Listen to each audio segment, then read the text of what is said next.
मेरे प्यारे दोस्तों, जय मसीह। कैसे हैं आप सब लोग? स्वागत है आपको इस वचन की संगति में। आज के दिन और आज के साल पूरे भारतवासियों के लिए और पूरा भारत देश के लिए बहुत ही गर्व का दिन होने वाला था। लेकिन प्यारे दोस्तों, आज सुबह जो खबर आया उसने पूरे देशवासियों को चौंका दिया है और बहुत बुरा लग रहा है ये सुनकर। मैं बात कर रहा हूँ भारतीय महिला रेसलर विनेश फोगाट जी के बारे में। बहुत सारे टूर्नामेंट जीतने के बाद वो फाइनल तक पहुंची थी। आज उनका फाइनल खेल होने वाला था अमेरिकन रेसलर के साथ। लेकिन प्यारे दोस्तों, आज सुबह ही बहुत बुरी खबर आया कि उनको जो है डिस्क्वालीफाई कर दिए गए हैं। तो मैं जब ये खबर सुन रहा था मुझे भी बहुत बुरा लग रहा था, क्योंकि वो 4 साल तक जिस दौर से गुजरे, बहुत ही उनका जो जीवन था संघर्ष में रहा, क्योंकि वो बहुत उन्होंने कष्ट झेले। और ये शायद ही 4 साल तक उन्होंने जितने प्रिपरेशन किए थे, जितने भी समस्या झेले थे, शायद वही जानते हैं। और मैं उनके जगह पे होकर महसूस कर पा रहा था कि इतने नज़दीक आकर, इतने फाइनल जो गोल्ड मेडल लेने वाले थे, वो 4 साल का सपना उनका था। इतना मेहनत करके वहाँ पर पहुँचे थे और वहाँ पहुँचते पहुँचते आज सुबह शुरू होने वाला था उनका मैच, फाइनल मैच, और वो डिस्क्वालीफाई हो गए। विनेश फोगाट ने ऐसे इतिहास को रचा है कि जिनको कोई नहीं हरा पाता था। जापान के महिला रेसलर सुसाकी, जो 14 साल तक कभी भी किसी के साथ नहीं हारे थे, उनको विनेश फोगाट ने हराया था। और ऐसे इतिहास रचते हुए वो आगे बढ़ रहे थे। फाइनल के बहुत ही गोल्ड मेडल के बहुत ही करीब थे। और आज सुबह सुनने को आया कि उनको और पता है आपको उनको डिस्क्वालीफाई क्यों किया गया? उनको डिस्क्वालीफाई इसलिए किया गया कि वो 50 किलोग्राम के कैटेगरी में खेलते थे। और कल इवनिंग को जब उनके वेट लिया गया, 50 किलो में से 100 ग्राम उनका वेट ज़्यादा हो गया, इसलिए उनको डिस्क्वालीफाई कर दिया गया। वहाँ पे टीम गए थे, उन लोगों ने पूरी वहाँ पर विनती की, बहुत सारी कोशिश की, बावजूद इसके नहीं हो पाया, क्योंकि ओलंपिक का कुछ नियम होता है, वो स्ट्रिक्ट नियम, उसके चलते उनको कोई कंसेशन नहीं किया गया। और सुनने में आया है कि उनको पूरी तरीके से डिस्क्वालीफाई किया गया है। प्यारे दोस्तों, जब मैं ये खबर सुन रहा था तो मुझे बहुत बुरा तो लग ही रहा था, लेकिन एक चीज़ मेरे मन में ख्याल आ रहा था कि कैसे हुआ होगा, कैसे बीता होगा उनको। वो 4 साल उनके जीवन में जो घटना घटी है, वो इंडियन रेसलिंग फेडरेशन के लिए वो एक धरने पे बैठे हुई थी। वो उस टाइम पे वो डिप्रेशन पे चली गई थी। बहुत उनका कष्ट में समय रहा इस साल। और ये कठिनाई को झेलते हुए जब वो फाइनल में पहुंची, जिसका सपना वो देखा करती थी, वो सपने के बहुत ही करीब होने के बाद, जब आप एकदम नज़दीक में होते हैं अपने सपने के और तुरंत वहाँ से आपको गिरना पड़ता है, तो आप कैसे महसूस करोगे उस टाइम? मैं विनेश फोगाट के बारे में यही सोच रहा था, जिसके लिए उन्होंने इतना संघर्ष किया, कैसे बीता होगा उनके जीवन में, जब वो गोल्ड मेडल के बहुत ही करीब थे, वहीं से उनको वापस आना पड़ रहा है। तो हम दुआ करेंगे उनके लिए कि उनके मन, उनके जीवन में वो निराश होकर अपने जीवन को बर्बाद ना करे, है ना। हम प्रार्थना करेंगे। और मैं इसलिए ये सारी चीज़ें आप सबसे शेयर कर रहा हूँ दोस्तों, कि जब मैं ये न्यूज़ सुन रहा था और मैं विनेश फोगाट के बारे में ये जान रहा था, तो मुझे एक बहुत बड़ी सीख प्रभु सिखा रहा था। एक लेसन मुझे वो बता रहे थे कि परमेश्वर हमारे जीवन में, मुझे एक बहुत बड़ा लेसन इस न्यूज़ के द्वारा, इस घटना के द्वारा मुझे परमेश्वर सिखा रहा था। प्यारे दोस्तों, वही आशीष मैं आपको शेयर करने जा रहा हूँ। इसीलिए वचन को बिना स्किप किए बहुत ध्यान से सुनिएगा। आशीष आपके जीवन में बरसने वाला है। प्यारे दोस्तों, आज मुझे परमेश्वर बोल रहे थे कि हमारे जीवन की छोटी सी छोटी गलती हमारे जिंदगी को बर्बाद कर सकते हैं, खराब कर सकते हैं।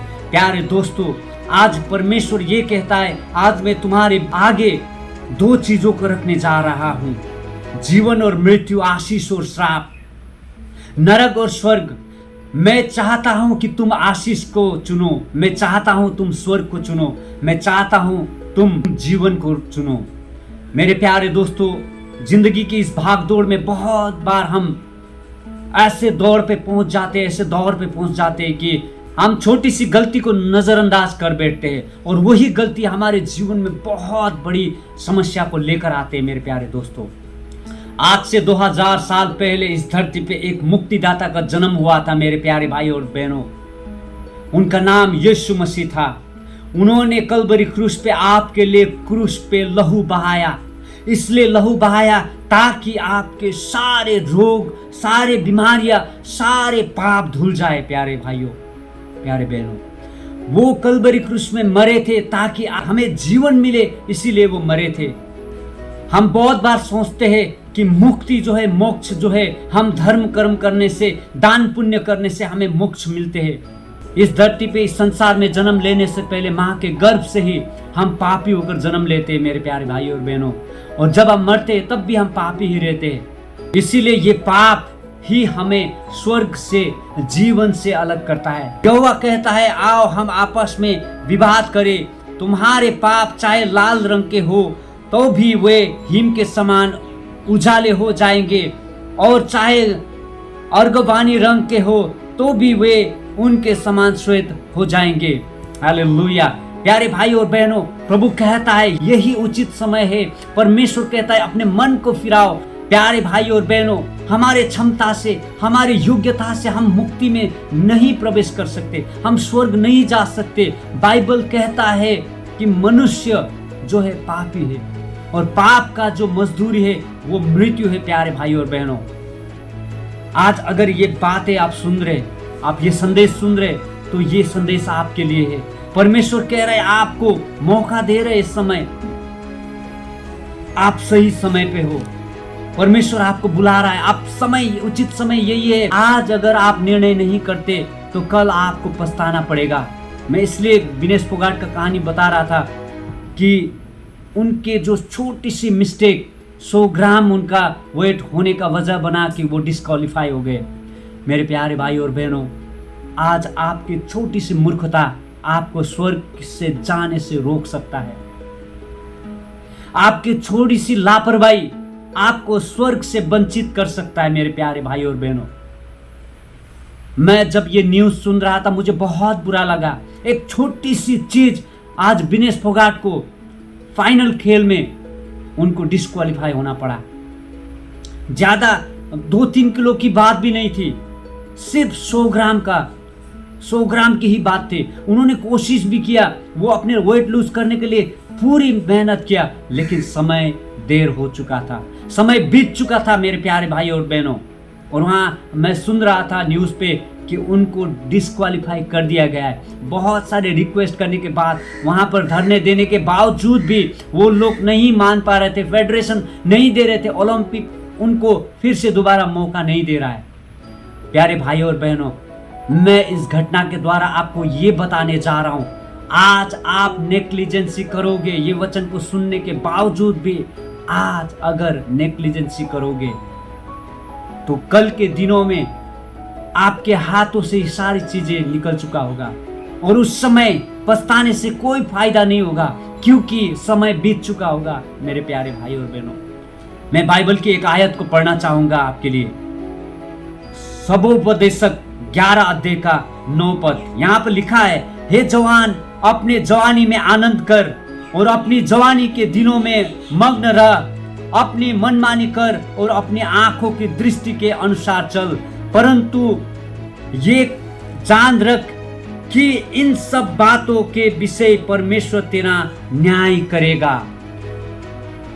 मेरे प्यारे परमेश्वर के लोगों, बाइबल कहता है, जवान लोगों, बाइबल कहता है तुम अपने जवानीपन में अपने आनंद से अपनी जिंदगी को जियो, मनमानी करो, लेकिन इतना याद रखो, वे सब बातों में परमेश्वर आपसे न्याय करेगा।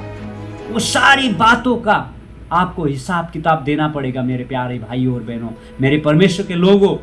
इसीलिए ये सही समय है। अगर आज आप छोटी सी गलती करते हैं, कल के दिनों में स्वर्ग का दरवाजा आपके लिए बंद होगा, नहीं खोलेगा। जो परमेश्वर खोलता है उसे कोई नहीं बंद कर सकता, जो परमेश्वर बंद करता है उसे कोई नहीं खोल सकता। इसीलिए मेरे प्यारे भाई और बहनों, मैं आप लोगों को बताना चाहता हूं, आपको पता है टाइटैनिक के बारे में, जिस कंपनी ने उस जहाज को बनाया था, वो लोग बोलते थे कि ये जहाज जो है अनसिंकेबल है, यानी कि कभी ना डूबने वाला।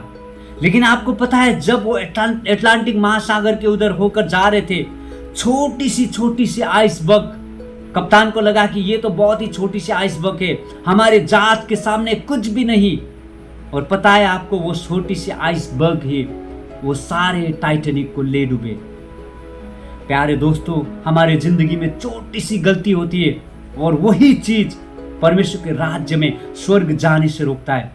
शरीर के लालच में, शरीर के अभिलाषा में कब तक हम जीवन जिएंगे? मन को फिराओ, बाइबल कहता है मन को फिराओ। आज आप जिंदा हो, अगर आप सोचते हो कि आपके दान पुण्य से, आपके धर्म कर्म करने से, आपके तीर्थ यात्रा करने से आप पुण्य मिलता है, आपके क्षमता और योग्यता में आप निर्भर पड़ते हो ये सारी बातों को लेकर, तो प्यारे दोस्तों, बाइबल कहता है मनुष्य अपने क्षमता से कुछ नहीं कर सकता। इसीलिए परमेश्वर ने अपने लहू कलवरी क्रूस में आपके पाप को धोने के लिए बहाया है। जो कोई भी उस पर विश्वास करता है वो नाश नहीं होगा, परंतु अनंत जीवन मिलेगा उसे। प्यारे दोस्तों, अगर ये वचन आप सुन रहे, ये वचन के द्वारा प्रभु आपसे बात कर रहा है, यही सही समय है कि आप आज प्रभु यीशु मसीह को ग्रहण कर ले, प्रभु यीशु मसीह में मन को फिराए। अगर आप ईसाई होने के बावजूद लापरवाही जिंदगी जी रहे, मैं आपको बता दूं, लापरवाही जीवन जीने वाले लोगों के लिए भी स्वर्ग के दरवाजे बंद होता है। मैं आपको कुछ वचन पढ़ने के बाद इस वचन को खत्म करता हूं। आपके लिए मैं वचन पढ़ने जा रहा हूं। कौन सी चीजें हैं जो हमें स्वर्ग जाने से रोकता है? आपको लगता होगा ये तो साधारण चीजें है, लेकिन यही चीज, ये साधारण, ये छोटी सी चीज ही प्यारे दोस्तों, मेरे प्यारे परमेश्वर के लोगों, यही चीज आपको स्वर्ग जाने से रोकेगा। आप ध्यान दीजिएगा, आप अगर परमेश्वर के लोग भी हो, यदि आपने प्रभु को ग्रहण पहले से किया है, अगर आप विश्वासी हो, तब भी आप इस बातों को ध्यान दीजिएगा। आप बहुत ही करीब, परमेश्वर के राज्य के बहुत करीब होने के बावजूद, आप एक छोटी सी गलती आपको परमेश्वर के राज्य में जाने से रोक सकता है। बाइबल कहता है गलातियों का पुस्तक 5:19 में, शरीर के काम तो प्रकट है, अर्थात व्यभिचार, गंदे काम, लुच्चपन, मूर्ति पूजा, टोना, बैर, झगड़ा, ईर्ष्या, क्रोध, विरोध, फूट, विधर्म, डाहा, मतवालापन, लीला क्रीड़ा और इनके जैसे जैसे और काम है। इनके विषय में मैंने तुमसे पहले से कह देता हूं, जैसा पहले कहा भी चुका हूं। ऐसे काम करने वाले परमेश्वर के राज्य के वारिस ना होंगे। हालेलुया।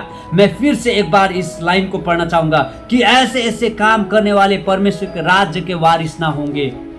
प्यारे दोस्तों, यहाँ पर आप देख रहे होंगे बहुत ही साधारण चीजें, डाहा करना, मतवालीपन, हम जब पीते हैं ना, पियक्कड़पन, हम नशे करते हैं, हमें लगता है कि अरे कोई नहीं, परमेश्वर क्षमा कर देगा, ये छोटी सी बात है। पाप तो व्यभिचार है, पाप तो हत्या करना है। परमेश्वर ने कहा कि हत्या मत करो, चोरी मत करो, ये सारी चीजें बड़ी पाप है। ये मत वाली पाप तो क्या है, वो क्षमा कर देगा प्रभु, हम ये सोचते हैं। लेकिन मेरे प्यारे भाई और बहनों, गलातियों का पुस्तक 5:19 और 20 आप गौर से पढ़िए, 21 और इस वचन में आप ध्यान से पढ़िएगा। वहां पर लिखा है ऐसे काम करने वाले परमेश्वर के राज्य के वारिस ना होगा, यानी कि आपके लिए दरवाजे बंद हो जाएगा। मेरे प्यारे भाइयों, आपको जो चीज बहुत ही छोटी लग रही है, मेरे प्यारे भाइयों और बहनों, मेरे प्यारे परमेश्वर के लोगों, आपको जो चीज बहुत ही छोटी लग रही है, वही चीज आपको स्वर्ग में जाने से रोकेगा। आज हम पूरे देश सुखी थे इस बात को लेकर कि कोई हमारे भारत की बेटी वो गोल्ड मेडल लेकर आने वाला, सब लोग सपने देख रहे थे, पूरे विश्व का ध्यान उनके ऊपर था। लेकिन प्यारे दोस्तों, एक ही कदम था उनको वो सपना साकार करने का, लेकिन बहुत ही छोटी चीज उनको वहां जाने से रोक दिया। इसीलिए हमारे जीवन में जब हम पाप के छोटी सी भी चीज को हम छोड़ते नहीं है, हम उसमें रिपेंट नहीं करते, पश्चाताप नहीं करते, यीशु को ग्रहण नहीं करते, प्यारे दोस्तों, तब हम स्वर्ग के राज्य में वंचित होते हैं। उस मुकुट को पाने से हम वंचित होते हैं। मैं विनती करता हूं, आप सब लोग अपने मन को फिराएं। परमेश्वर आप सबको आशीष दे। थैंक यू, जय मसीह, गॉड ब्लेस यू ऑल।